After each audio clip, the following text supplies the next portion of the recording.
और लगभग सब लोग ऊब चुके हैं।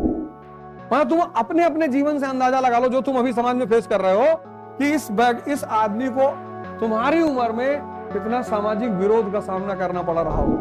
इधर से आलू डालेंगे, उधर से सोना निकालेंगे। वो जहां जाता था बेचारा, वहां लोग उनके ऊपर हंसते थे। किसी की मजाल थी इनकी वाइफ की साड़ी खींच दे, फाड़ के निकाल लिया होता।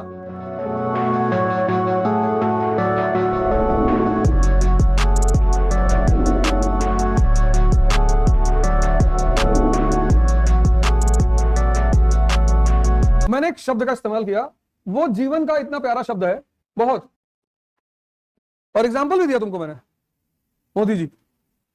उस बैकग्राउंड का आदमी, मतलब तुम अपने अपने जीवन से अंदाजा लगा लो, जो तुम अभी समाज में फेस कर रहे हो, कि इस आदमी को तुम्हारी उम्र में कितना सामाजिक विरोध का सामना करना पड़ रहा होगा। बस जो चीज तुम आज फेस कर रहे हो, वही इस आदमी के बारे में सोच लो। 30 में, 40 में, 50 में, कितना विरोध, कितना गाली, लेकिन कितना अंदर से मजबूत व्यक्तित्व रहा होगा। ये कुछ नहीं कर पाओगे, भौंक लो जितना भौंकना है। और जिन लोगों ने उस वक्त विरोध किया होगा, वो सब आज कह रहे होंगे कि नहीं, दम तो था, पहले भी ऐसा नहीं था, ऐसा नहीं था, मोदी के अंदर पहले से कुछ तो था, हम लोग देखते थे, कहते नहीं थे। राहुल गांधी ने कितना बर्दाश्त किया पिछले 20-30 साल, कितनी बेइज्जती बर्दाश्त की उस आदमी ने, क्या क्या नहीं कहा लोगों ने। तुम दूसरा एग्जांपल राहुल गांधी देख लो, पूरे जीवन उनकी कोई बेइज्जती नहीं हुई। प्रधानमंत्री के बेटे के साथ कौन बदतमीजी करेगा, और जिसका खानदान प्रधानमंत्री हो। लेकिन पिछले 20 साल उस व्यक्ति ने हर चीज बर्दाश्त किया, कितना व्यंग, कितना तिरस्कार, कितना गाली, लेकिन वो आदमी अपना काम करता रहा, ऊपर ही निकल गया, कटऑफ से ऊपर चला गया ना वो आदमी। ये बात नहीं, ये बात अलग है कितनी सीट पाया, पर उस आदमी की उपलब्धि है, मेहनत किया, पूरब से पश्चिम चला, फिर उत्तर से दक्षिण चला, नहीं किया, फिर वो रिजल्ट आया कि नहीं आया। मैं राहुल गांधी को भी बोलूंगा कि नहीं, बहुत बड़ी बात, इतना विरोध, इतना हर दूसरे दिन तो उस आदमी का कोई वीडियो आ जाता था एडिट होके, इधर से आलू डालेंगे, उधर से सोना निकालेंगे। वो जहां जाता था बेचारा, वहां लोग उनके ऊपर हंसते थे। और हंसते हुए मॉब को फेस करना, मतलब आप कहीं गए बोलने के लिए, लोग आप भैया वो मशीन वाली, सोना वाली, और आप उस सबको फेस करके बोल रहे हैं, कितनी बड़ी उपलब्धि। तो रिस्क तो लेना पड़ेगा, कोई बात नहीं। देखो ऐसा है कि जितनी बातें तुम मुझे गिना रहे हो, जितनी बातें तुमने मुझे गिनाई, इससे ज्यादा दुविधा अब्राहम लिंकन के सामने दी। जितनी चुनौतियां तुमने मुझे गिनाई ना, उससे ज्यादा यही तो दुनिया में योग्यता किस बात की है। 50 ओवर में 30 रन बनाना है, वो तो हम ही जाके बना दे। लेकिन जब 50 ओवर में 435 रन बनाना है ना, तब योग्यता है, तब उस खिलाड़ी का नाम है हर्षल गिब्स।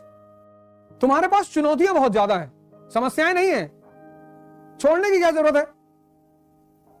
भाई बुद्ध परिवार छोड़ के चले गए, वर्धमान परिवार छोड़ के चले गए, विवेकानंद ने परिवार ही नहीं बनाया। इसका क्या मतलब है कि हर सन्यासी परिवार छोड़ दे?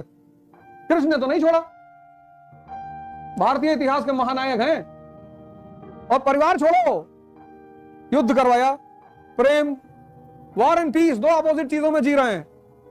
वही आदमी मक्खन मांग रहा है भीख की तरह। शेष, महेश, दिनेश, गणेश, ये सारे मिलकर अंतर गावे और ताही अहीर की छो हरिया छचिया वर छाछ पे नाचना चाहे। मतलब जिस आदमी का गुणगान ब्रह्मा विष्णु महेश कर रहे हैं, वो आदमी यादव की लड़कियों से कहता थोड़ा सा मक्खन दे दो, तो कहती नाच के दिखाओ। तो आदमी नाच भी रहा है, वो आदमी जाके कंस को उड़ा दे रहा है। मामा मार डालेंगे, बदतमीजी मत करना, हरलता को तुम हल्के में ले रहे हो। किसी की मजाल थी इनकी वाइफ की साड़ी खींच दे, किसी की मजाल थी इस आदमी की वाइफ की साड़ी खींच दे, फाड़ के निकाल लिया होता। तो चुनौतियां तुम्हारे सामने भी ज्यादा हैं, तुम्हारे त्याग अलग हो जाएंगे। तुम दोस्तों का त्याग कर दो, मोबाइल उठा के बाहर फेंक दो। तुम त्याग का मतलब ये क्यों समझ रहे हो माँ बाप को छोड़ना? मैंने कहा त्याग का मतलब माँ बाप को छोड़ना। मोबाइल तो रखे हो ना, मोबाइल रखे हो, दिन भर माँ बाप की सेवा करते रहो, पढ़ते रहो। अब बुद्ध ने तो त्याग कर दिया परिवार का, कृष्ण ने वासना का। किस व्यक्ति को किस चीज का त्याग करना है, यह उसे पता होना चाहिए। तो कुछ लोगों ने वर्धमान महावीर को देख के और बुद्ध को देख के ये सोचा कि परिवार छोड़ना संन्यास है, बर्बाद हो गए। कबीर ने नहीं छोड़ा। कबीर की पत्नी है, 2 बच्चे हैं उनके। त्याग उस चीज का करो जो तुम्हारे विकास में बाधक बन रहा है। अब तुम पता कर लो क्या बाधक बन रहा है। आप सिद्धांत उद्धार की बात मत करो, वो तुम्हारे लिए नहीं है। वो सब बात मत करो, वहां बहस मत करो। तुम्हारे सवाल का जो जवाब है वो ये है कि तुम त्याग उन चीजों का करो जो तुम्हारे लिए बाधक है। अब वो तुम पता कर लो क्या क्या मेरे लिए बाधक है। तो कभी भी लोगों को लगता था गावस्कर जैसा खिलाड़ी नहीं होगा, तेंदुलकर हुए ना। फिर लोगों को लगता था तेंदुलकर चले जाएंगे तो तेंदुलकर जैसा कोई खिलाड़ी नहीं होगा, विराट कोहली हो गया। फिर लोगों को लगता है विराट कोहली जैसा कोई खिलाड़ी नहीं, सूर्य कुमार यादव उसके सामने आके खड़ा हो गया। ये दुनिया वीरों से खाली नहीं है। तुम अपने ही जैसा बनो। बताओ, आज जो लड़के क्लास 12th में हैं, इंस्टाग्राम वाले, वो 29 में सब बड़े हो जाएंगे। वो जो जनरेशन जब अब वोट देने के लिए बाहर निकलेगी, उस जनरेशन का बिल्कुल अंदाज अलग होगा वोट देने के लिए।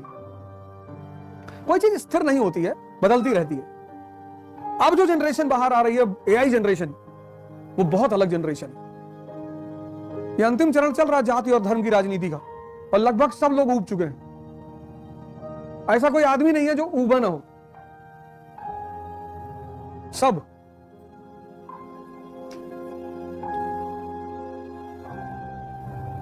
और यूसीसी जिस दिन खत्म हो जाएगा, एक मिनट, जिस दिन यूसीसी खत्म हो जाएगा, यूनिफॉर्म सिविल कोड, उस दिन मुसलमान इस देश में सबसे उन्नत कम्युनिटी होगी, सबसे। उनके विकास में एक ही बाधा है, जिस दिन यूसीसी लागू हो गया, और जितना भला बीजेपी ने मुसलमानों का किया है उतना कोई नहीं कर पाएगा, कर ही नहीं सकता। उसकी वजह मैं बताऊं तुमको, उसकी वजह मैं बताऊं, जो आदमी तुम्हारे प्रति कठोर है ना, वही तुमको बनाना चाहता है। ये जो आज जागरूकता मुसलमानों में पैदा हुई, ये सिर्फ बीजेपी की देन है, पिछले 10 साल जो बीजेपी शासन में रही। नहीं तो हर आदमी ने इनको सिर्फ अपील किया। मुसलमान वोट लेना बहुत आसान है, आप उनके धर्म को, उनकी तारीफ करो, उनके धर्म को कहें भैया बहुत बढ़िया लो।